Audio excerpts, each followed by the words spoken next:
ఆంధ్రప్రదేశ్లో రేవంత్ రెడ్డి ఏదో అసెంబ్లీలో మాట్లాడినాడని దాన్ని పట్టుకొని విపరీతమైన అబద్ధాలు ప్రచారం చేస్తున్నారు. ఈరోజు బైరెడ్డి సిద్ధార్థ కానీ లేకపోతే ఇక్కడ నిసార్ అహ్మద్ కానీ, నిసార్ అహ్మద్ కూడా చదువుకున్నాడు, ఇంజనీరింగ్ చదువుకున్నాడు. పొద్దున్న లేస్తే చంద్రబాబు నాయుడు అబద్ధాలు చెప్తాను. మీరు 5 సంవత్సరాలు పరిపాలన చేశారు. రాయలసీమ ప్రాంతంలో ఏ రోజన్నా ₹1 కోటి ఇరిగేషన్ చెరువులకు కానీ ఏమన్నా ఖర్చు పెట్టినారా? ఏదన్నా ఒక ప్రాజెక్ట్ చేసినారా? వస్తానే ముఖ్యమంత్రి అయితేనే పోలవరం రీటెండర్ పెట్టి 5 సంవత్సరాలు నాశనం చేసినావు. పోలవరంలో టీడీపీ 5 సంవత్సరాలు పట్టిసీమ తీసుకొచ్చి 5,000 హెక్టార్లకు 5 లక్షల హెక్టార్లకు నీళ్ళు ఇచ్చి రాయలసీమ ప్రాంతాన్ని కాపాడింది. అక్కడ పోయే నీళ్ళంతా ఇక్కడ తీసుకొని ఈరోజు ఇరిగేషన్ చెరువులకు చంద్రబాబు నాయుడు సార్ సీఎం అయితే తెలుగుదేశం కూటమి ప్రభుత్వం వస్తానే 294 కోట్లు పెట్టి అన్ని చెరువులు కూడా రిపేర్ చేసి దాదాపు 300 చెరువుల పైన నీళ్ళు నింపినారు. అదేవిధంగా రాయలసీమ ప్రాంతం ఎడారి ప్రాంతం అని మీరే చెప్తారు. ఒక్క రైతుకి ఏమైనా మీరు డ్రిప్ ఇరిగేషన్ ఇచ్చారా? 5 సంవత్సరాలు మొత్తం నాశనం చేసి విధ్వంసం చేసిపోయినారు. ఈరోజు రైతుల గురించి ఇరిగేషన్ గురించి మాట్లాడే అర్హతే లేదు మీకు. ఈరోజు పనికిరాని ఆలోచనతో ఆంధ్రప్రదేశ్ డెవలప్ కాకూడదు అని చెప్పి ఆలోచనతో మీరు చెప్తాను. మీకు ఏదన్నా కానీ ఈరోజు మీ అందరికీ కూడా తెలుసు, ఇదే హంద్రీనివా కాలువను పరయోగంతో కాలువలు రెడీ చేసి నీళ్ళు ఇచ్చినారు కుప్పం వరకు. మీరు కుప్పంలో వచ్చి జెండా ఊపినారు కానీ ఒక చెరువుకి నీళ్ళు ఇచ్చారా? ఇదే నిసార్ అహ్మద్ అని అడుగుతాను. ఈ ఊళ్ళో వైసీపీ లీడర్లు అడుగుతారు, రేపు మీటింగ్ పెడతారు. ఏ ముఖం పెట్టుకొని పెడతారయ్యా? 5 సంవత్సరాలు మీరు హంద్రీనివా కాలువ మీద ఉండే మన దీనికి సమ్మర్స్టోర్ ట్యాంకు మరో బిగించలా, మీరు మరో కట్లా. ఈరోజు మళ్ళా మీరు ఏ మొగం పెట్టుకొని ప్రజల దగ్గరికి పోతారు, లేకపోతే తెలుగుదేశం కూటమి ప్రభుత్వాన్ని ఎట్లా విమర్శిస్తాను మీకు తెలియదా?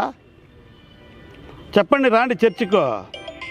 మీరు ఏదోదన్నా ఏ ప్రాజెక్ట్ కన్నా రాయలసీమ ప్రాంతంలో మేము 100 కోట్లు పెట్టినాం, 20 కోట్లు ఖర్చు పెట్టామని చెప్పను. మీరేం చేశారు తెలిసిన? ప్రాజెక్టులు రెడీ చేసి ముదివేడు ప్రాజెక్ట్ అంట్రీ, ఆవులపల్లి ప్రాజెక్ట్ అంట్రీ మొత్తం రైతులకు డబ్బులు ఇవ్వకుండా మీరు వచ్చి డబ్బు డ్రా చేసుకున్నారు. ఏం పనులు చేశారని డబ్బు డ్రా చేసుకున్నారు? ఏ రైతుకన్నా మీరు కమ్మం చేసి ఇచ్చారా? ఏ రైతులన్నా బాగుండిచ్చారా? మీరు రాండి చర్చకు, రాండి ప్రాజెక్టుల కన్నా పెడదాము. రైతుల ముందర రాండి, మీరు రైతులు పిలిచండి, మేము న్యాయం చేసాం చెప్పండి. రైతుల ముందర మేము సొంత చెక్కులు ఇస్తాం, మేమే గవర్నమెంట్ వస్తా చేస్తామని వాళ్ళు ఈరోజు మళ్ళీ ఏం మొగం పెట్టుకొని మీరు రాయలసీమ ప్రాంతంలో అన్యాయం జరిగిందంటారు. ఏం జరిగింది చెప్పండి? లిఫ్ట్ ఇరిగేషన్లో ఏదో జరిగిపోతుంది, ఎత్తిపోతారు పక్కన ఎవరు నిలిపినారు? నిలిపితే నీళ్ళు ఎట్టొస్తారు ఇప్పుడు? ఈరోజు మీ కళ్ళకు కనపడలేదు చెరువులు నిండిండేది. ఈరోజు చెప్తాను, మీరు ఏదన్నా ఉంటే తప్పుడు ప్రచారాలు చేసి మీరేదో కాలేజీలు ఏదో చేసేసినామనేది కదా. మీరు కదా మెడికల్ కాలేజీలో పీపీ దీంట్లో పార్లమెంట్లో సంతకం పెట్టలేదా? మీరు అక్కడ సంతకాలు పెడతారు, కేసులకు భయపడే ఇక్కడికి వస్తారు, ఇది చేస్తారు. 14-19లో కేసీఆర్ గవర్నమెంట్లో తెలంగాణలో ఎవరు ప్రాజెక్టులు కట్టిందే? మీ దగ్గరుండే మంత్రులే కదా, మీ దగ్గరుండే పిఎల్ఆర్ కంపెనీ కదా ఆడ కట్టిందే. 5,000 కోట్లు టెండర్ వేసుకొని ఆడిపి ప్రాజెక్టులు కట్టారా? మీరు ఇప్పుడు ఏ ముఖం పెట్టుకొని అడుగుతారు? విధ్వంసానికి మీరు ముందర ఉంటారు.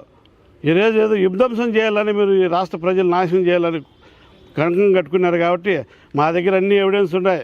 మీరు ఏ రోజన్నా ఈరోజు ఛాలెంజ్ చేస్తానా మీ మాజీ మంత్రులకు, మీ ముఖ్యమంత్రి గారికి అందరికీ, రాయలసీమ ప్రాంతంలో మీరు 100 కోట్లు ఇరిగేషన్ పెట్టినారు, ఖర్చు పెట్టి చెప్పండి. మేము ఒక చెరువులు కట్టేదానికి 249 కోట్లు 294 కోట్లు ఇచ్చినాం. చెరువు కట్టలు కంపలు గింపలు పెరికేసేదానికి. ఈరోజు కూడా మళ్ళీ 200 కోట్లు శాంక్షన్ చేసేదానికి ప్రపోజల్ రెడీగా ఉంది. హంద్రీనివా కాలువకు దగ్గర 7,000 కోట్లు పెట్టి మళ్ళా మొత్తం రెడీ చేసి నీళ్ళు ఇస్తాను ప్రతి ఊరికి కూడా. రేపు తాగునీటిది కూడా ఇదే వేగంగా జరుగుతుంది. మీరు మొత్తం డబ్బులు డ్రా చేసుకునేదానికి తప్పక ఇది చేసినారు. మీరు ఫలానా పని మీరు డబ్బు డ్రా చేయకన్నా పని అయిన తర్వాత బిల్ చేసుకున్నారా? ప్రాజెక్ట్ స్టార్ట్ చేస్తారు, మొదట డబ్బులు డ్రా చేసుకుంటారు, దాన్ని వదిలేస్తారు. ఈరోజు నేను చెప్పిన దానికి మీరు మదనపల్లిలో రేపు మీటింగ్ పెట్టే ముందర మీరు ఎన్ని వేల కోట్లు ఖర్చు పెట్టారు రాయలసీమ ప్రాంతానికి చెప్పి మీరు పెట్టాల. లేకపోతే మిమ్మల్ని వదిలిపెట్టేది ఉండదు. ప్రతిరోజు ప్రతి నిమిషము ప్రతి గంట విషం కక్కుతాను ఆంధ్రప్రదేశ్ మీద. 5 సంవత్సరాలు విధ్వంసం చేసి కేసీఆర్ బాగుపడాలని, కేసీఆర్ ఆస్తులు బాగుపడాలని కేసీఆర్తో కుమ్మక్కయ్యి హైదరాబాద్ డెవలప్ చేసింది మీరు కదా. 3 రాష్ట్రాలు ఆడి ఇంత విధ్వంసకు గురి ఈరోజు మాట్లాడుతాను. మాకేదో ప్రాజెక్ట్ లేవు, మా దగ్గర డబ్బు లేదు, బైరెడ్డి సిద్ధార్థరెడ్డి చెప్తా ఆడాడ. జగన్ సార్ చెప్పండి సార్ కట్టేస్తాడు. 5 సంవత్సరాలు చెప్పచ్చు కదా నువ్వు జగన్ సార్కు కట్టమని. 5 సంవత్సరాలు ఏం కట్టకని ఈరోజు కడతాడా? ప్రతిపక్షంలో ఉన్నాడు కడతాడు. వచ్చి కట్టండి రేపు. మీరు మొత్తం చేసిన లూటీ డబ్బులన్నీ కట్టండి ప్రాజెక్టులు. ఏ విషయంలో వైసీపీ వాళ్ళు రైతుల గురించి మాట్లాడే అర్హత కోల్పోయినారు మీరు. మీకు తెలియదా బైరెడ్డి సిద్ధార్థరెడ్డికి రాయలసీమ ప్రాంతంలో డ్రిప్ ఇరిగేషన్తో పంట పండుతారని? ఒక్క రైతుకి ఏమైనా మీరు డ్రిప్ ఇచ్చారా? ఈరోజు వచ్చింది చంద్రబాబు నాయుడు ముఖ్యమంత్రి అయినే గవర్నమెంట్ వస్తానే ఫస్ట్ ప్రియారిటీ రైతులకు ఇచ్చింది. ఇంకా తెలుసుకోండి సిద్ధార్థ గారు లేకపోతే జగన్మోహన్ రెడ్డి ఇద్దరికీ చెప్తానా. ఫస్ట్ ముఖ్యమంత్రి అయితేనే 95లో చంద్రబాబు నాయుడు 10,000 కోట్ల బడ్జెట్ ఉంటే 2,000 కోట్లు రైతులకు పెట్టి భారతదేశంలో ఎక్కడ కూడా విత్తనాల సబ్సిడీ లేదు.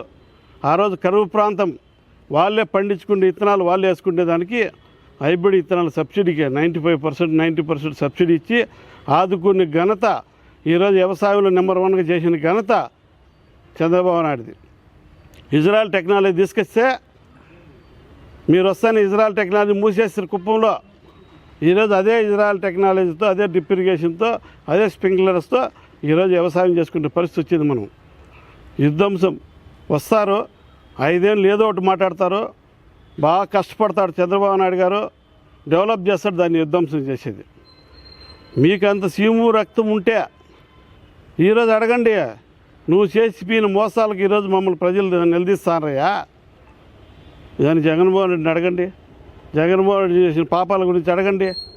ఏ ప్రాజెక్ట్ చేసినారా? రీట్ అండ్ రంటివి మొత్తం 5 ఏళ్ళు నాశనం చేసేసివి. అసెంబ్లీ సాక్షిగా చెప్తే మేము ఓపెన్ చేస్తాం. ఏం ఓపెన్ చేశారు?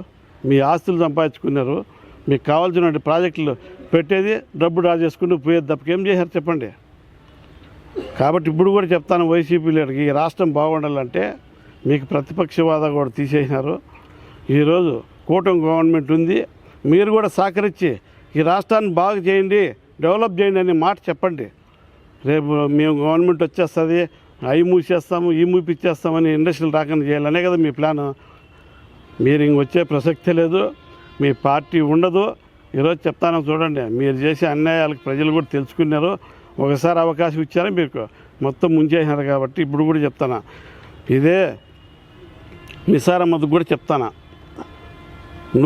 నీకు ఈ ప్రాంతం అంతా తెలుసు. ఈ ప్రాంతంలో నువ్వు చెరువుకి నీళ్ళు ఇచ్చారా మీ గవర్నమెంట్లో 5 ఏళ్ళలో? కాబట్టి నిసార్ అహ్మద్ కూడా తెలుసుకొని పొద్దున్న లేచి చంద్రబాబు నాయుడు అబద్ధాలు చెప్తాడు, చేత కాదని చెప్పేది ఏది చేత కాదు. ప్రపంచం చూసింది చంద్రబాబు నాయుడిని. మీరు ఒక 53 రోజులు లోపల పెడితే ప్రపంచమే కన్ను తెరిచింది. కాబట్టి తెలుసుకోండి. ఇప్పుడు కూడా ఏదో విధంగా 5-6 మంది పట్టారు రాయలసీమ నాయకులు. రాయలసీమకు అన్యాయం చేసేదానికి మీరే కారణము. ఈరోజు అన్ని విధాలుగా రాయలసీమలో మీరు ఎన్ని చెప్పినా ఏం చేసినా ముఖ్యమంత్రి గారు రాయలసీమను డెవలప్ చేసి తీరుతాడు. మీకు మళ్ళీ ఎక్కడ కూడా ఒక నియోజకవర్గంలో కూడా పులివెందులు కూడా వాడిపోయే దానికోసం మీరు ఈ ప్రయత్నాలు చేస్తున్నారు. కాబట్టి మీకు ఇప్పుడు కూడా మేము మీకు ప్రతిపక్ష హోదా పోయినా అసెంబ్లీకి రమ్మంటున్నాం. అసెంబ్లీకి పోరు, అసెంబ్లీలో మాట్లాడరు, ఇక్కడ వచ్చేసి ప్రజలు రెచ్చగొడతారు, చాలా విధ్వంసకు దిగుతారు. కాబట్టి దయచేసి చెప్తాను, ఈ రాష్ట్ర ప్రజలు బాగుండాలని కోరుకోవాలని, వాళ్ళకి దేవుడు ప్రసాదించాలని కోరుకుంటున్నాను.